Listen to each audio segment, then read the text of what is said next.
think are putting this business in disrepute. Anyway, so without much further ado, I want each member of the panel to introduce themselves and tell you very briefly what they do. And then we'll get into a general discussion about the flavor of the month, which is, of course, social networking. Mark. I'm Mark Lewis. I'm a strategy director for DDB. On the side, I do things like write a blog called Planning from the Outside. I also am a co-host of Mind here in San Francisco, which Piers started with Noah Breyer. Sorry. Adrien Ho. I'm a partner of a small company called Zeus Jones. Before that, I was a strategy person like Mark. Also write a blog. And I've been to Mind before. I'm Lynn Casey. I'm the founder of a marketing intelligence firm called teamgnosis.com, and we have a small 8,000 member panel of sort of alpha consumers who help me guide different companies in directing sort of what's going on, consumer zeitgeist, what people are thinking, the testing products, things like that. Hi everyone, my name is Rohit Bhargav. I work with Ogilvy's 360 Digital Influence Group, which is the social media group for Big Ogilvy. And I also write a marketing blog, which some of you have seen, called Influential Marketing, and I recently published a book called Personality Not Included, which is all about why brands need to have a personality. Okay, so we're going to have a general discussion, and I'll try and raise what I think are particularly interesting subjects or topics. And then at the end of it, I think we could have a brief question and answer. Is that okay, Piers? So if you give me a shout when we're like 10 minutes from being done, then we'll take questions, which I'm sure there'll be many, but based on prior experience at PSFK conferences, most people seem to be dumbstruck at the end of my presentation. Well, that's what I like to believe anyway. Either that or they were all asleep by that time. So, I mean, there are many interesting aspects of social networking and how it's taken off, and how, you know, many people, the BDAs as I call them, big dumb agencies, are now paying lip service to it. No reference to Ogilvy here, I hasten to add, you know, or DDB. None inferred. None taken, okay, good. But I mean, it does seem to me that in classic cases like that, I mean, I call him the poison dwarf, but Sir Martin Sorrell has gone on record of, like, in the last 2-3 years, he's bought more than 800 companies. And many of them are now in the digital domain and social networking and everything else. And what they tend to do is buy these companies, suck the lifeblood out of them, and then dump them and carry on as usual. Anyway, and I think one of the problems for big dumb agencies and BDCs, which is big dumb clients, is the fact that they just feel it's like the next big thing. It's like consumer-generated content and all the other shit that you've heard about over the years. And so, but they don't really get it. And we've had 2 or 3 telephone conference calls with each other, and we've discussed this before. So I want to kick, and there's 2 main points. One is, like, how do you make money at social networking? Or 2, do you need to make money at social networking? And then 3, which is because of the big dumb agencies, yeah, they need to make money at social networking because they have to make the numbers every quarter. And one of the aspects of true social networking is that it's much more long-term than providing short, ready answers to, like, sales problems. Anyway, so that's how do you make money, but we'll do that later. But I think what's most interesting now, and Lynn talked about this on one of the conference calls, so I want her to kick it off, which is how do you get big dumb clients who come to you and want to get into social networking, how do you make them realize it's not just something that you turn a switch on? Yeah, one of the big challenges, and I think we probably all face it, is, George made the point very clearly, it is the flavor of the month. So this is something that a lot of us get requests. You know, how do we participate? What do we need to do? And I think the first thing we need to do is ask one of 2 questions. Do you want to create or participate? A lot of large companies, I won't call them dumb, a lot of large companies will feel the need to create. It's sort of a chance for them to create their own television channel almost. So they feel a need to put a stake in the ground. And I think it's our job as marketers to help them really evaluate, is that going to serve them? What is your message? I mean, the amazing thing about social media is because it's so consumer driven, the consumers are going to ferret out what they need. And this sort of big, broad, general brand statements, this isn't the place to make them. So I think it's our job to really guide these companies into understanding what is the value, what is it you want to communicate, what value are you actually handing over to a consumer. And if you have something significant enough there, then maybe you can create. But oftentimes they don't. The ones that I think are really clever about it, you look at Special K is a great example, I think. They created a micro portal that was 2weeks10pounds.com. Okay, that was pretty direct. 2 weeks, 10 pounds, got it. I know what you're telling me. I want to go there because there's a direct value to me. So they didn't kind of say, Kellogg's will, it's all about nutrition. Come to us and find out about general nutrition. That's much too soft and much too general. They gave the consumer a very direct portal into obtaining a value that they were interested in. So I think that's a big part of our job, is to help move them off of this sort of kid in a candy store excitement, I want to go play in that playground, and into finding a way that they can convert that into a message of value to their consumers. Yeah. I think the other thing that I would say is that usually when clients are coming to us, at least, and asking for social media, they'll fit into one of two categories. There'll be either a client who gets the possibility of social media, and those do exist, and sometimes they're big, sometimes they're small. Sometimes they have their own blog, sometimes they're just active participants, but some clients really do get it, and it's great to get those clients, and we love that. And then there's the other kind of client that comes to you and says, we need this, we need, Gmoot, which is get me one of those, right? Get me a Facebook page, get me a blog, get me something, because I've seen somebody else have it or my CEO asked for it. And when a client falls into that category, really, they're probably asking for one of two reasons also. They're saying that I want to do something different so that I get noticed, right, for what I do. Or somebody told me that I need to do this, and I don't really get why, but somebody told me that I have to do it. And so the way to interact with that is, first of all, you got to understand which one it is. Where are they coming from? What do they need to prove? And if it comes down to they need to prove to their boss or somebody else that they're doing something, then you got to know before you even start that they're going to have a checklist in their head.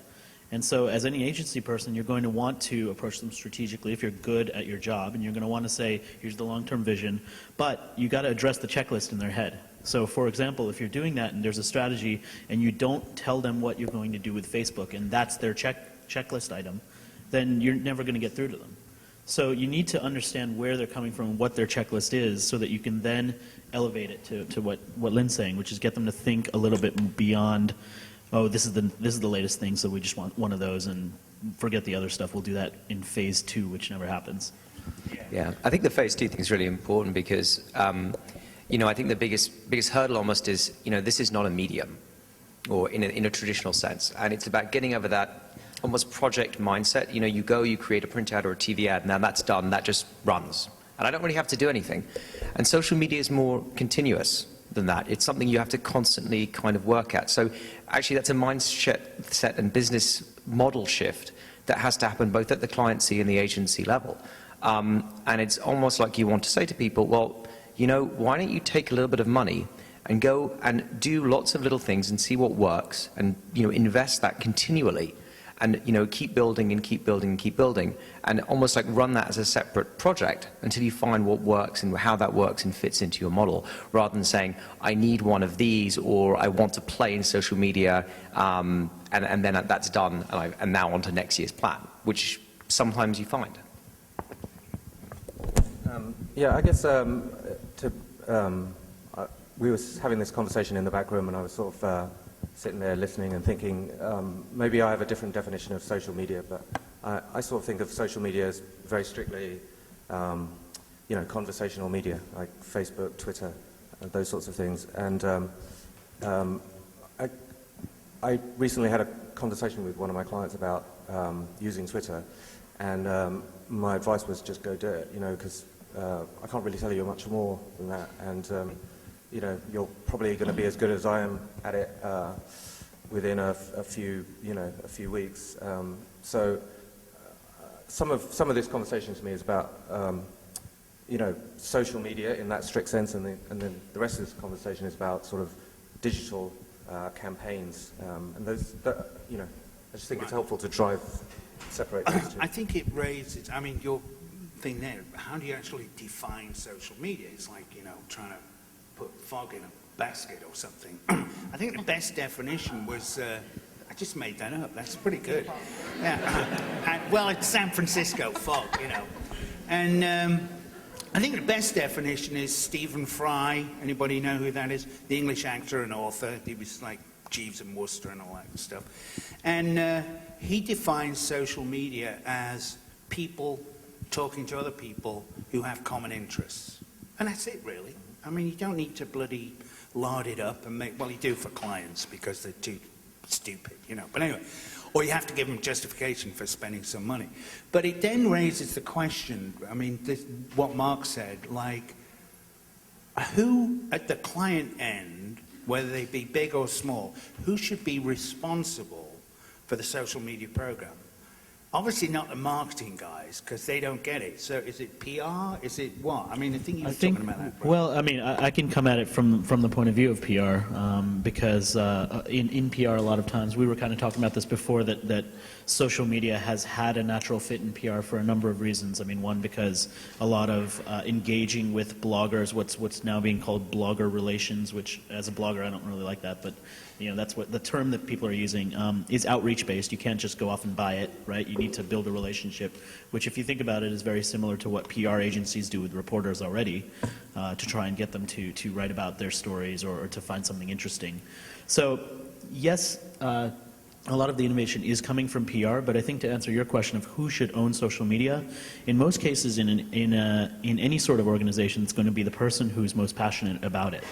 And so it doesn't really matter if they're in marketing or if they're in customer service or if they work in the warehouse. And so it leads to this idea that I've often called the accidental spokespeople, which is people who may not necessarily be trained in marketing messages, and yet they're becoming your spokesperson no matter where they work. I think the best example of that, and it's a few years ago now, was Robert Scoble. Yeah, he's a great example of that. But, you know, if you think about it, I mean, I'm an example of that. We're all examples of that to a degree. I mean, well, maybe not you because you're sort of the principal, but, you know, I'm not related to David Ogilvy, right? And I'm not the head honcho at Ogilvy, and yet here I am sitting here and I've got a marketing blog, and some people who know Ogilvy or engage with Ogilvy, they know me as the person that they interact with. And so I'm a spokesperson for the brand that I work for. And if you think about it, that's not uncommon. And for employees or for customers, I mean, there's lots of great examples. Armand Frasco from Moleskine, who became the official spokesperson, but he was just a guy who talked about Moleskine notebooks, which I suspect a lot of you are using right now. And he had a Moleskine blog, and then he became the official guy. And, yeah. Yeah. But I think I only use trendy stuff. But the whole thing about I passion, figured, yeah. the whole thing about passion, I think that is the person who ends up pioneering all of it. There was another case study of Zappos with Twitter, where the CEO of Zappos knew that he had to, you know, engage in digital media and social media because they're all about customer service. It's really not about selling shoes. It's about this experience people have and the one-on-one interaction you have with the customer service people. He hired a group of people to get them involved in Facebook and MySpace, and they were people who had no personal experience with those realms, and it went nowhere. And meanwhile, he was walking around using Twitter all the time. And one day he kind of stopped and went, well, let's just do Twitter. And it totally took off from an intra-company as well as a statement about who the company is. So I think being able to locate the person who is passionate about it, who swims in those seas, is the way it's going to become most effective. Well, I have and you can answer this as well, which is if, you know, as Rohit said, it could be somebody who works in the warehouse, but the problem with, like, big dumb clients is that, like, if you work in the warehouse, by God, you work in the warehouse. How does somebody who has that kind of passion about the company get through to that CXO level to be allowed to do it? I mean, that's a big problem. Yeah, it is, and I think for a lot of companies it's a very risky thing also, because you're bound to think, well, oh my God, what's that person going to say about our brand? And part of the challenge is that if you think about who gets trained on what to say about a company, it usually is a very small subset. And Zappos is a great example, because as a company, they have a culture book that they give to everybody, and they say, this is what we stand for, and everybody is a spokesperson for us. Now imagine if some of the other larger companies, like even companies that have people in those warehouses, spent that same amount of effort telling everybody what they stood for, and not just the selected communications with people. Then all of a sudden, what you've got is people who actually know what your company stands for and they believe in the same thing. And the risk of those people going out and talking is so much less now because they actually are informed about what you would like people to know about the brand. And actually, they might even have an opinion that could help you to create a better idea of what you want to say about what your brand stands for. And it might be different to what you're actually saying right now. What I was going to say was, I think Lynn's example of Zappos is fantastic, because it really was a customer service sort of initiative. It wasn't a social media initiative. It was just sort of, we do business online. A lot of our customers are online. We should talk to them and we should listen to what they say. And I think, to me, it's very instructive because it didn't go through the marketing sort of filter. And the marketing filter is, well, we should control the conversation, we should make sure that we're always saying the right thing, and that's where you sort of get in a bit of a mess. But most companies have people that talk to customers on a daily basis, and they're probably the ones that are the best to do social media. So in some ways it's actually better if it's taken away from the marketing function, in my opinion. Yeah, I just want to jump in, Mark, you can answer this as well. I mean, maybe we should just stop calling it social networking. Yeah, I actually agree. It's a conversation mechanism, and there are lots of them. But the point I think I was just realizing as these guys were talking is maybe we've messed up. Maybe we haven't done a really good job of explaining to companies the benefits of social media because apparently they all seem to be scared of it. I mean, really, this is just a way to get closer to your customers and to sort of open yourselves up. And really, what can possibly go wrong? If you're bad, people are already talking about the fact that you're bad. Okay? People are talking about the fact that Comcast sucks and they overcharge and the cable guy shows up 15 hours later, whatever it is. So if you don't open yourselves up, then all you're doing is just really not listening, and that's, then you've got problems anyway. So I think if the more we keep talking about it as something you need to invest in or something that's a big deal, rather than something as saying this is just a better way to talk to people and learn from people, the harder we kind of make it. I think, your way of looking at the Twitter thing of saying, oh, they were already Twittering, so why don't you just do it? Yeah, it's probably a pretty good philosophy. George was using an example when we were meeting earlier about sometimes the simple charts with the numbers are really the most compelling. And one of the things I've found in helping clients understand how this can work for them and why it has to is when you talk about, I hate using the word Gen Y or millennial, but when you talk about the next generation of people coming up and the fact that 79% of them use social networks and 79% of them check their sites at least once a day, this is a reality of whoever their customers are going to be. We just finished a job for a large hotel chain who was very resistant to this, and we said, look, we're not telling you to change your marketing or anything like that. You've got employees behind the front desk who do this on the side, who do this every single day. I bet they would love, to set up something for you where your young customers who are coming can say, where's the best jazz club? Where can I go get a good restaurant? What's the in and outs of the hotel? Tell me what I really need to know. And they can be your front person. So it's already tapping into people who are interfacing with them, who can then come around and say, this is what they keep asking repeatedly. There's too much service at the front end. They want more, Wi-Fi in their rooms or whatever. But to sort of force them to engage by the mere fact that those are the numbers coming in. And make it a hard reality. So it's not this sort of choice situation and there's a big elephant in the room. It's, let's adapt to what's coming in the door. I think, coming back to what you were saying as well about, what my particular interest is blogging, obviously, and it's one of the interesting exercises that I did for my next book, which will be out in 2 or 3 months, so get on Amazon, order it. And it's called The Ubiquitous Persuaders. 50-year update on Vance Packard Classic. Anyway, enough sell, because Piers will kick the shit out of me. And so what I did, I as part of the research, I'd go on the websites of every big dumb agency, and they were all the same, and they just talked about branding and bullshit and everything else. But a lot of them had blogs as well. And 2 or 3 are okay, but most of them are terrible. They're so self-serving and how fucking great we are, and we're all pals, and we bring the dog to work, and he wears a kerchief and all this shit. It's like, I don't care. But then if you look at the very best example of an agency blog is Wieden and Kennedy London. Not here, but the London. Just go on it sometime. It's easy enough to find. And what they do is they like kick the shit out of each other, and it's very open and honest, and it's funny, and it's great, and it's a good read. One of the things that we're talking about in the back room is, and we'll get into this next, is it's all about content. Whether it's advertising or blogging or social network or viral videos and shit like that, if the content is shit, nobody's going to watch it. So let's move on to content. Mark?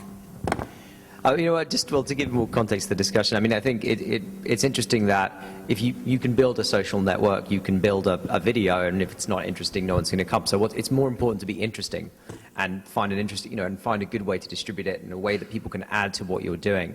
You know, that's, I guess, that one of the best ways to use social media. That's the way I'll put it out there. But I think, you know, again, to the example Lynn was using with the hotel employees, it's also a way to enhance the experience, and that's part of content as well. So if I go into a store and I can access the Twitter feed of someone who's in the store who's telling me about something else that's going on that I don't know about, yeah, that might be useful to me.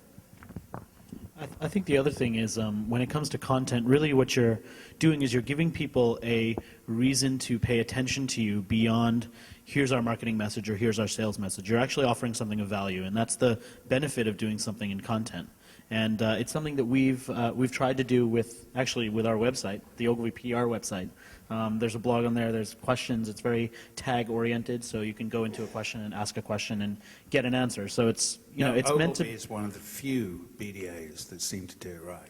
All right, I'm gonna put that on my put that on the back cover of my next book. Read Ad Scam tomorrow for the true story. Yeah,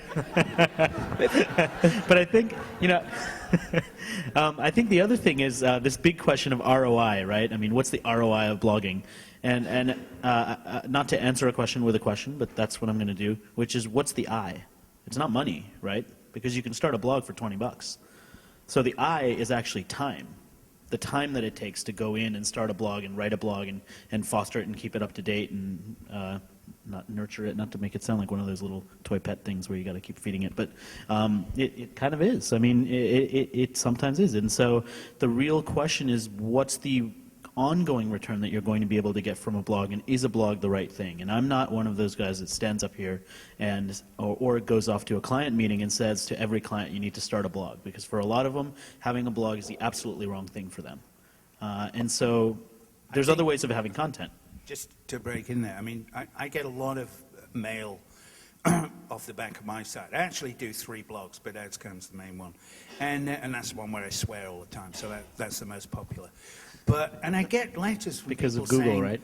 I want to start a blog. Can you give me advice? And I go like, fuck off, you know? I mean, it's hard enough doing mine. And what am I, just do it. And then I often get very funny ones as well. This is hilarious, you know?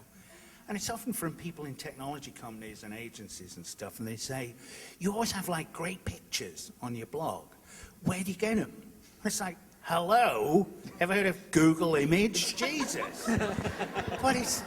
But you know, and it's right. There are people who should not be blogging, not just because they're clueless, but because they're going to write really boring shit and nobody's going to read it. If your idea of a blog strategy consists of the 3 words cut and paste, that you shouldn't be starting a blog. And I think I just want to pick up something you guys were kind of saying. It comes back to one of Max Shaw's slides earlier, the altruism with the line put through it. Okay, whether you're PSFK, whether you're Zeus Jones or anyone, you're giving something away in order to get some of people's time, and that's, I think, a good way to think about social media and blogging in particular. Give something away to them. Give them something they want. And hopefully some point in time you'll see the return. There's no point trying to tell you when. You're not going to see it next week. You might. But, it's going to at least get people coming back and engaging with you. And that's really the most that you can ask, I think. I'm just getting the 10-minute sign from Piers. If there are any questions, lovely, we'll take them. Otherwise, we'll just keep rattling on. Any questions? Yes. Good. Excellent. People are awake. Oh, God. You can't have it back. Thank you. Howdy, guys. Is convincing a brand or a product to develop some sort of social media identity really going to be worth it for them in the long term if they're not 100% committed and understanding of what it's capable of? Or is it just going to end up resulting in some sort of terminal failure in which you're constantly responsible for the upkeeping and development of all their initiatives, so much to the point it becomes just such a strain, it's not even worth it for you or them? If you've done a job, a good enough job in the beginning of making sure they understand their objective, and we talked a lot about this earlier, a lot of times it's shifting the objective for the project. So if their objective is, okay, I'll invest in this with you, I'm going to go down this road with you, but I want a 10% increase in sales by the end of the year, then no, it's not worth anybody's time or trouble. But if it's, we want to go out here and learn about our customer, we want to go out here and learn what the conversations are about our brand, we want to learn if they want to just download coupons, or if they actually want to find out about, what the ingredient profile of our products are. In some cases, it might be the opportunity to tell a story. I was listening to Max talks about Walmart, and there's a great opportunity for a company to tell a story that no one understands, as opposed to the behemoth that is just steamrolled across the country, crushing little businesses and leaving people in tears. Here's a company that's really doing good. So I think what you have to do is realign their objectives. Yeah, I think to that point, a great example that I can give you is the example of Delta Airlines versus United Airlines. If you go on to Google right now, and you search for Delta Airlines blog, you'll find a couple of blog posts from Delta Airlines' actual blog. They have a blog. So you'll find some posts from that, and then you'll find the Delta site, and then you'll find maybe 1 or 2 negative blog posts. If you search for United Airlines blog, they don't have a blog. So you'll find a couple of United sites and 8 negative stories about what a crap experience some passenger had. So in that case, Delta Airlines blog, their ROI may not be selling any seats. It may be pushing those 6 really negative blog stories out of the top 10 in Google. And I would argue that's a pretty damn good ROI.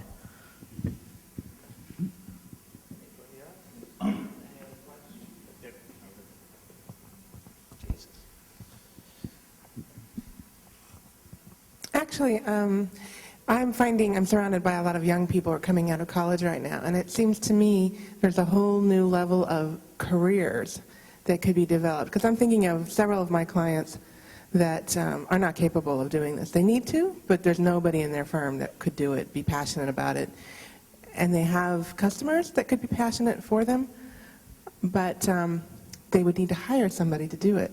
So I'm thinking there's new job titles to be defined and then to be distributed into the marketplace so that they can be filled. What do you guys have to say to that? Well, that's already happening. There was an article in Adweek, actually last week or earlier this week, about big companies bringing in social media czars, what they're calling. It's like, the sort of classic, let's bring in someone to help fix the problem. So I think that's... Sorry? No, they're not 22-year-olds, I don't think, but they probably should be. A good friend of mine, his title is Social Media Swami, which is poetic because he happens to be Indian. So, yeah, that's the politically correct version of Tsar. I think it's one of the things about that, whether it's a 22-year-old czar or a czarina, or whatever it is one of the things that I mentioned Robert Scoble earlier on, and he's like the archetypal blogger who did a really good thing on behalf of Microsoft, and he was just a regular, I think he was like a code writer or something, engineer anyway. And, but the thing is, what most companies really need to consider is that if you give somebody the job of social media czar or whatever it is, you're going to have to let them do it. And you're going to have to give them the freedom to occasionally say not necessarily bad things about the company, but report on people who are saying bad things or negative things about it. And that's a big, big problem with many clients because they only want to hear the good news. It's kind of like, I call it Bush Easterism, but anyway. I just want to say, actually, because it sort of relates to the last question as well, which was, I sort of feel that the conversation we're having about social media is a bit like the conversation agencies had about digital. Should we bring digital in? How should we do digital? What is a digital campaign? And the reactions were exactly the same. Everyone sort of said, yeah, we should do it. Let's find someone to commit. So they brought in a digital czar or swami. And then, over the last few years, it's been very fashionable to say, actually, everyone does digital. It's just how we do business. And I think that's the better answer. And I sort of think that's the way social media is going to go. And so to answer your question as well, I mean, I think companies have to do it. So whether they enjoy it or not, it's going to be how they do business, because that's how customers want to connect. So. Okay, one at the back. Hi. I know, I don't know if all of you said this, but I know one of you did. It was about, you know, people asking about how to do something, and you just said, you know, you should just try it out, do it. But the way that somebody that's, you know, 40 or 50 would be using Facebook is completely different than the way that, you know, they'd go onto it and they'd be, you know, they'd try it out and they'd get this experience, but it's totally different than somebody that's 14 or 24 be using it. And well, my question is essentially, you know, how do you, they don't necessarily realize that, so how do you actually convey that? That what you're, you know, you're trying it out and you're getting this experience, but this isn't necessarily like what your customers are using, and even though you're trying it out, you're getting a different experience. How do you convey that? Yeah.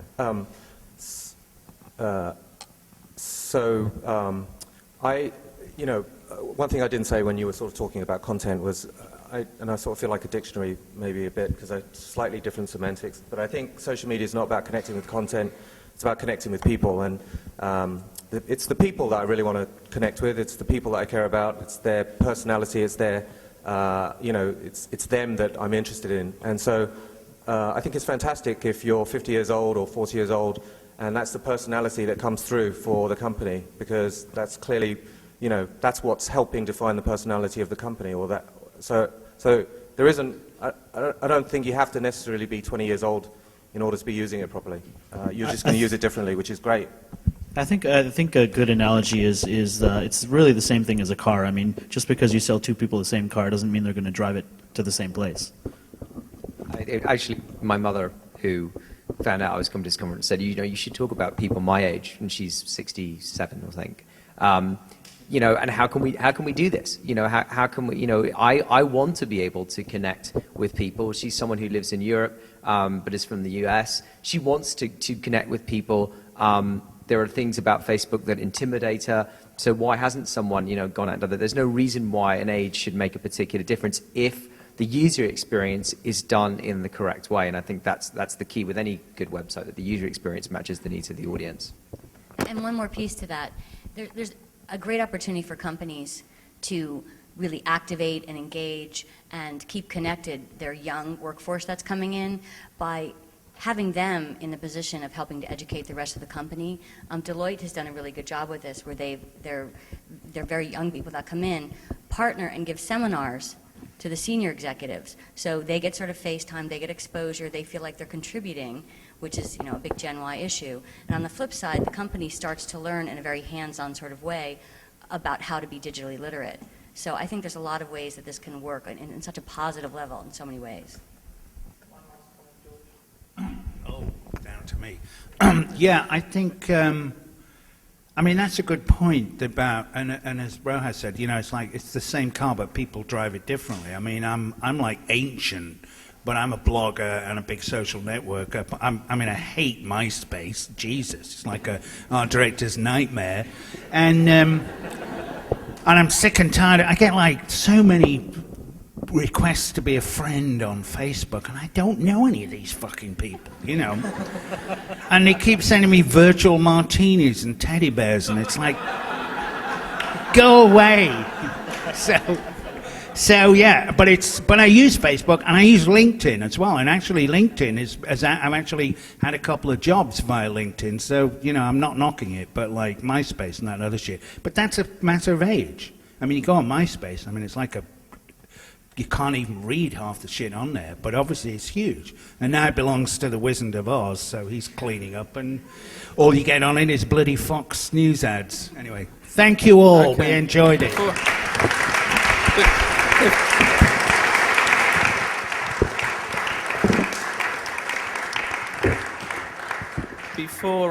Before you get up, guys, it is George's birthday today. He is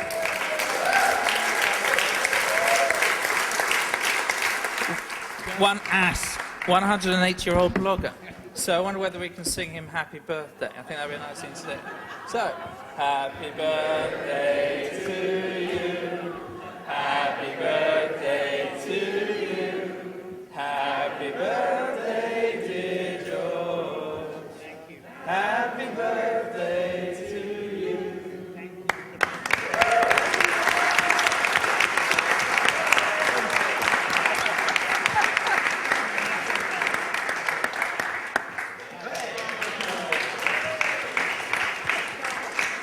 Well, thank you again, guys. Thank you very much for a very entertaining, educating panel.